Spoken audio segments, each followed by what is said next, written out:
NHS has fallen. Jeremy Hunt. Is dead. COVID is Coming.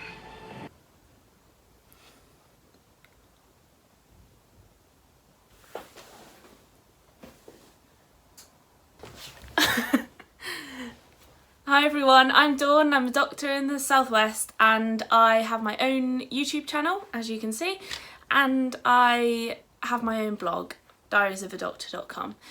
But I've literally just got back from a COVID-19 EU, it's called C19 Space, and it's basically teaching junior doctors how to, preparing them to go to ICU specifically for COVID. And it's been like an EU funded mission to try and get us all prepared, and hence this is where this has come from, our virtual reality learning, because everything's online now. So I guess I just wanted to do like an update basically, and I wanted to update the non-hospital people on the situation that's going on in the hospitals at the moment. It's all going to shit basically, and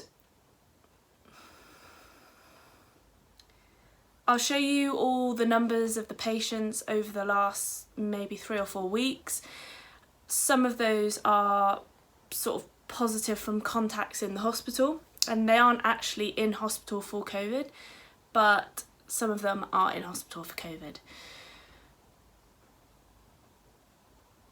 I haven't actually seen any of the sick ones yet. I've just seen the ones that happen to be positive, like coincidentally, and they're like playing on their iPad doing a crossword or something. I actually did a really funny simulation the other day because we had a COVID positive mum come in and give birth. So I was simulating being a COVID positive mum in labour, and my baby, obviously just given birth, so they had to try and protect the baby and try and protect themselves. It was really weird. I'll put the picture up on here, it's quite funny.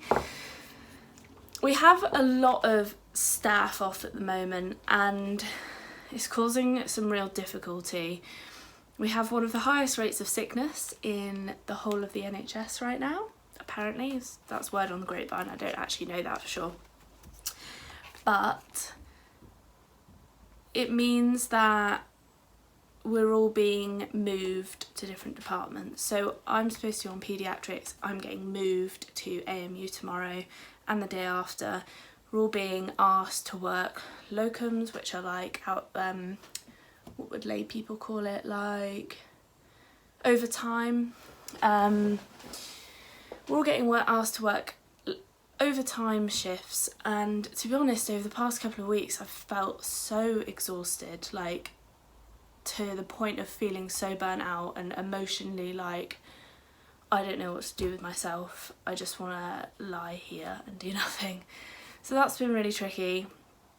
Thankfully I've had the weekend to recover, because I basically said to the roast coordinator, I don't think I can go into hospital to do that second locum. Unfortunately they really struggled over Sunday, but you have to look after yourself and recognise when you're not well.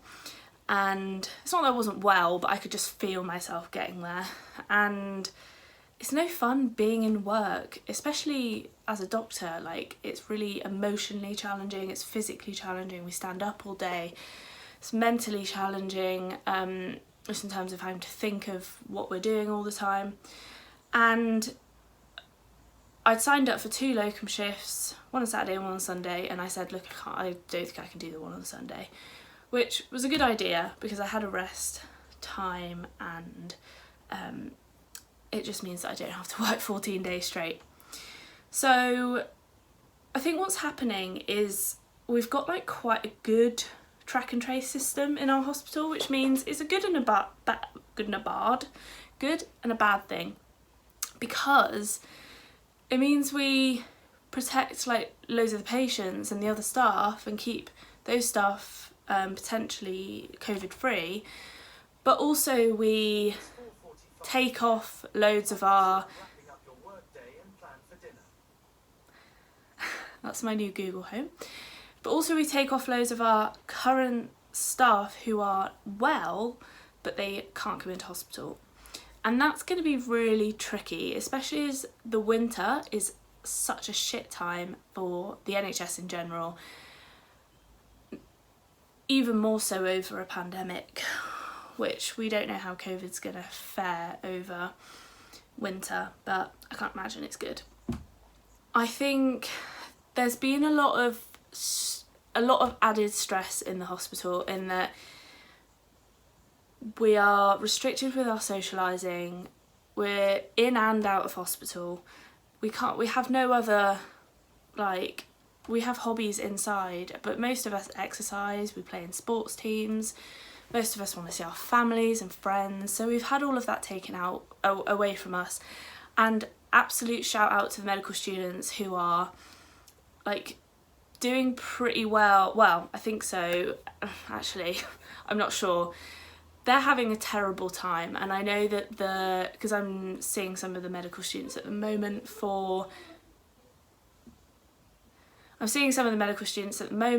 work. Tom! I'm filming! No, but you're laughing really loudly. I've just heard from them anecdotally that they have friends who've never struggled with their mental health, but now it's all coming to fruition because they're really struggling with the situation. And I know that they've been controlled in every aspect of their lives way more than us. You know, they've been told don't go home for Christmas, especially flying home and coming back. They've been told when they can go and when they can't go, and whether they can go out to the pub when they were open and whether they can't. And I think it's just been like, as a medical student and a doctor and a medical member of staff in general, I think the professional kind of gauntlet is held over you a lot, and they've got that even more than us because they're kind of surplus, but we're already trained. Or that's how I see it anyway. I could be wrong. So just a little shout out to them. Keep going. And if shit does hit the fan, maybe, I mean, there was talk last time of bringing medical students in to help us, so I hope that's the case and we can, because they want to be in the hospital, and that's the problem, is they're being kept away. How the hell are we going to train them if they're not in? I don't know, especially if this goes on for years. Anyway, I had my first glimpses of the Nightingale Hospital today. I'll put a video on here.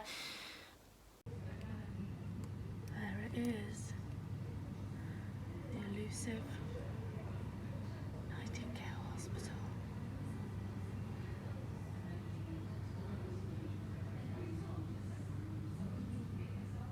People going in.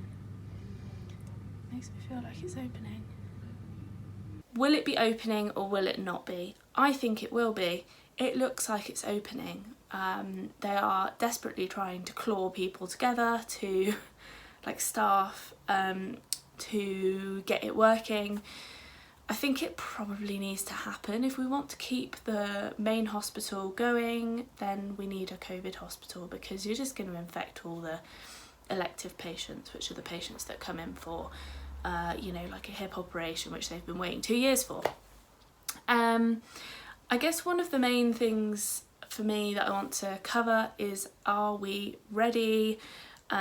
We're going through an increase in numbers, and I do think that's partially because we are going through an increase in numbers, but also because we are testing so much. I've had 3 tests already. One of those was in March and the other 2 were much more recently, but it's so much easier to get a test now. We can get them 24 hours a day, 7 days a week, so just all the time.